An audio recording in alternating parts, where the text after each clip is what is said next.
Y haciendo la analogía, la comparación, utilizando el recurso de incendio. En un momento, no sé, no va para incendio, pero aminoró la temperatura, el acuerdo que se hace, el acuerdo nacional, la temperatura que estuvo en un momento tensa en la política chilena.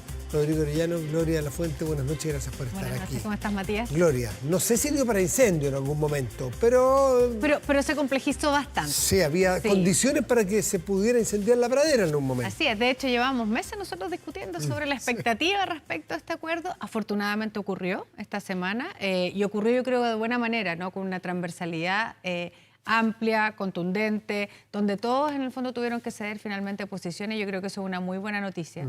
Pero ahora en más, yo creo que hay que cuidar este proceso. Hay muchos todavía pasos sucesivos que hay que generar.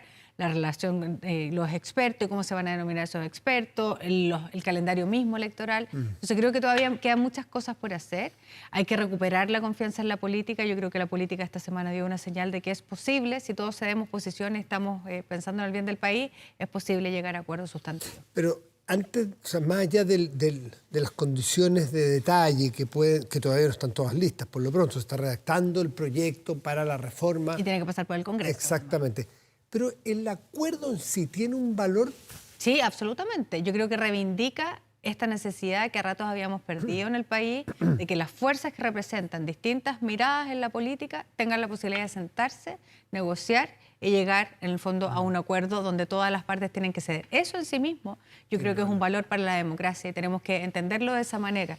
Hay críticas, por cierto, al proceso, como uno habría esperado que esto ocurriera, pero yo creo que hay que revalorizar lo que significa la política, el sentarse a conversar, el llegar a acuerdos y en pensar, en definitiva, que hay que darle soluciones al país. Rodrigo, ¿cómo lo ves tú? Yo lo veo una noticia muy positiva, fíjate. En política a veces resulta más fácil destruir que construir y lograr buenos acuerdos para el país. Yo creo que además entrega certidumbre, independiente de que efectivamente hay temas que todavía quedan en el aire, los plazos. Veíamos también declaraciones del CERVEL que estaban pidiendo un poquito más de espacio para poner el proceso electoral.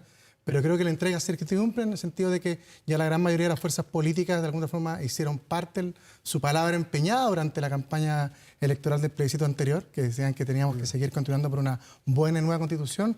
Y desde el punto de vista ya también más político o incluso una mirada también más personal, creo que se logró un buen acuerdo, fíjate. Creo que la estructura, los procesos, los controles, los bordes, le daba estabilidad al proceso que viene para adelante y le elimina, creo que ese factor refundacional que tuvo el primer proceso. Creo que se aprendió mucho de los errores del primero y en gran parte están enmendados en este acuerdo y eso creo que es muy positivo.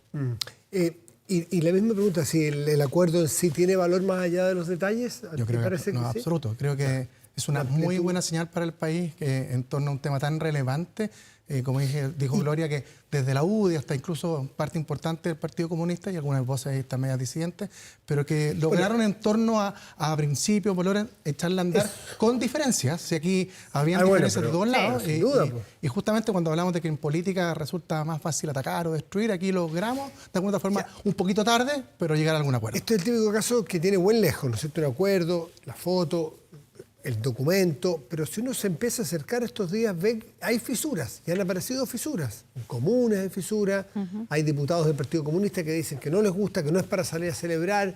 Esas fisuras que pueden ser normales, ¿hay riesgo de que en algún momento se produzcan pequeñas grietas más que fisuras? Yo creo que aquí va a ser muy importante la definición de reglas más concretas que tiene que hacer ahora el propio Parlamento, ¿no? Que creo que es lo que corresponde ahora. Es decir, hay que generar ahora, a partir de ese acuerdo, la habilitación para que se vote esto por 4/7 para poder finalmente habilitar la reforma que va a llenar este proceso. Y yo creo que para eso uno requiere, en el fondo, efectivamente, grandes acuerdos. No están absolutamente garantizados.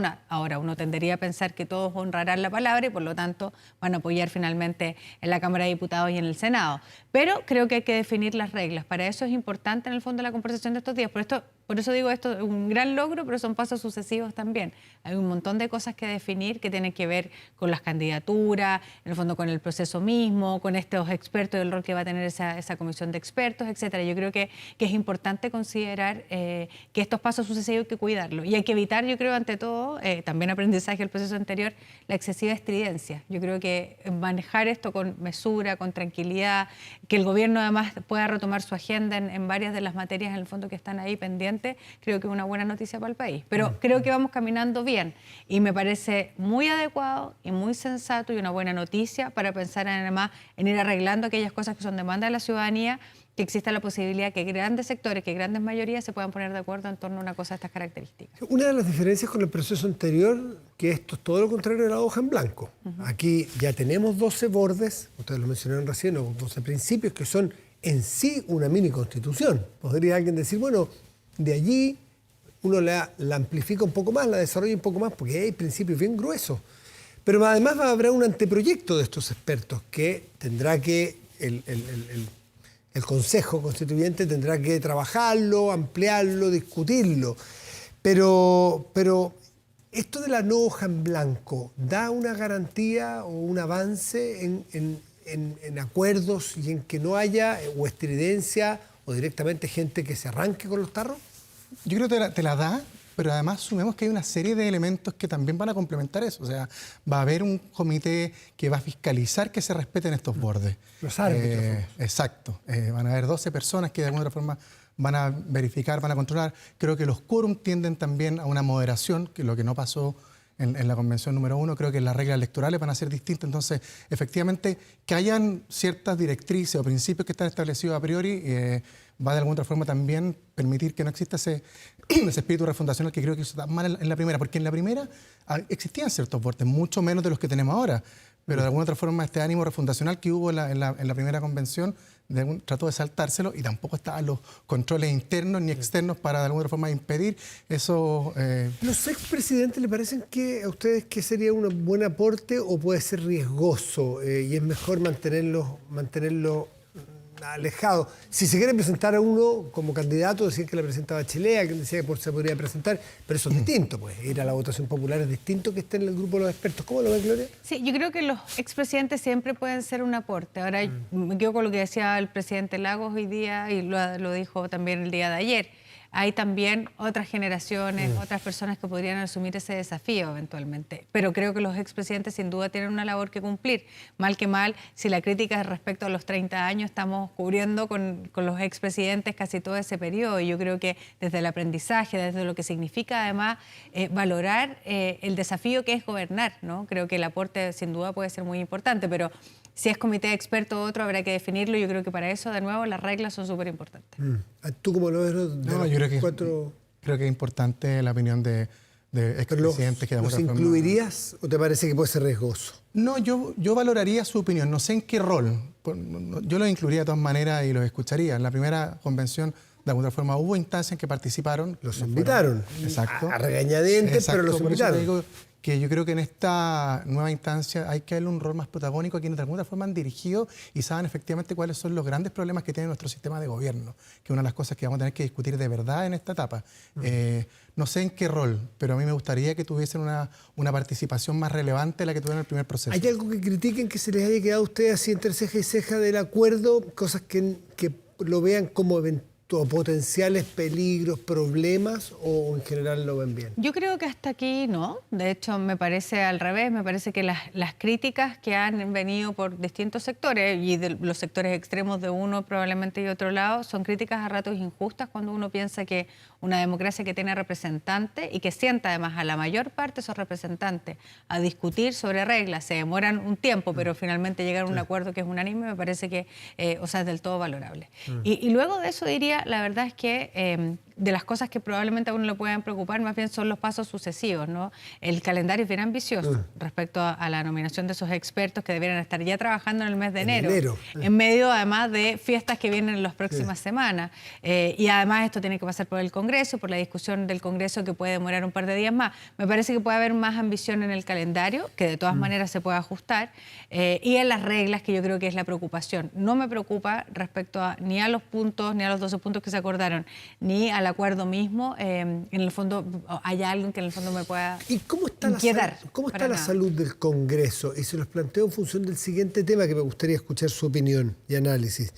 En la votación de, en este caso, la fiscal nacional propuesta por el presidente de la República, algunos dicen, bueno, hay que esperar el lunes, porque el lunes se vota y el lunes ella presenta su plan de trabajo, que podría caerse la segunda vez. Esto es inédito. La primera vez que se cayó Morales ya era inédito. La segunda sería qué decir, y además sería a lo mejor síntoma de que no está funcionando bien la comunicación o la mirada de largo plazo. ¿Cómo lo ven ustedes? Yo creo que lo que hemos visto en el último tiempo, y va a ser una discusión importante en el proceso constituyente que sigue, es cómo hacen los regímenes presidenciales. Esto es de literatura además en ciencia política. Cómo hacen los regímenes presidenciales para poder llevar adelante su agenda o la agenda institucional cuando tiene una fragmentación como la que hemos nosotros tenido en Chile hasta ahora. Yo creo que hay que pensar bien cómo se genera el día de mañana soluciones a esa fragmentación que le genera a cualquier presidente, cualquier signo político, dificultades para poder gobernar. Una muestra probablemente es esto, ¿no? Más allá de los cambios, los ajustes y que haya que hacer el proceso de nominación de ciertas autoridades. Pero creo que es muy importante pensar en que la fragmentación a los regímenes presidenciales en general les genera un perjuicio muy importante. Rodrigo.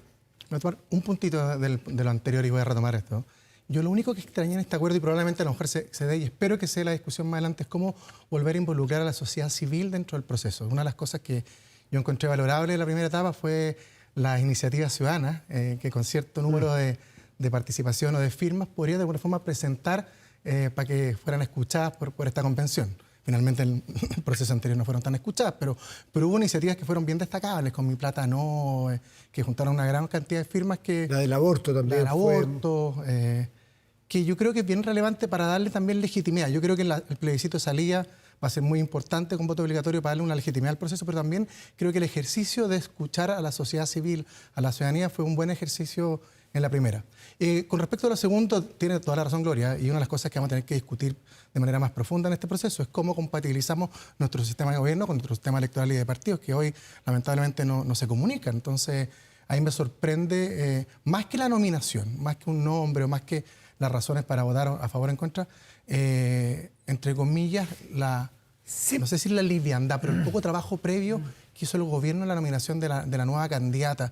Por lo que yo tengo entendido, ni siquiera conversó con gente de su coalición para de alguna forma mostrar el nombre, ver el feedback. No lo hizo con la oposición, por cierto. Entonces creo que ahí se está cometiendo un error. Pero igual que en los procesos de ley, los proyectos de ley, tiene que haber un trabajo previo para ir de alguna forma conociendo y tratar de ir ahora, orientando era una candidata que estaba en la quina anterior, sí, digamos, y muy conocida por lo demás a propósito de su propia trayectoria. Entonces, yo la verdad creo más bien es que estamos como en una cierta dilema institucional a propósito de esto. Y ojo, que no es solamente la nominación del nuevo fiscal o la nueva fiscal, sino que lo que pasa finalmente con el Ministerio Público, ¿no? Yo creo que es importante revalorar además el rol que tiene el Ministerio Público.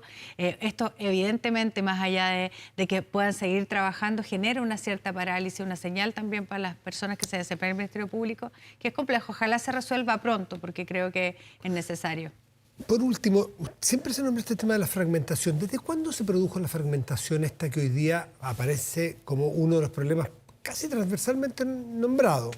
Tenemos que ver formas de evitar esta fragmentación. ¿Y cómo se resuelve?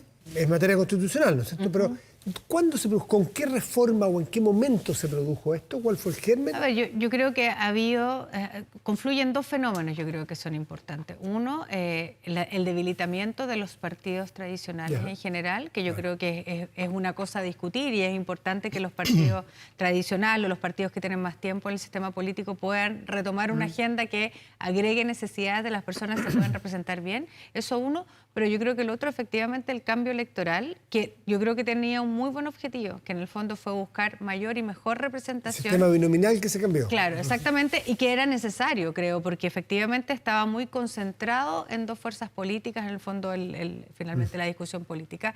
Pero creo que hay que buscar mejores maneras de convivencia, y en eso me quedo con un profesor que tenía en la universidad, que decía, no hay sistemas electorales mejores ni peores, sino que más bien sistemas electorales que generan efectos sobre los sistemas políticos. Entonces, creo que hay que buscar un justo equilibrio entre representación de distintas demandas, pero evitando la fragmentación, y por lo tanto hay que poner incentivos sobre la necesidad de generar coaliciones importantes para llegar a acuerdos. En su momento, el sistema binominal se transformó como en el monstruo fundamental responsable de todos los problemas de Chile.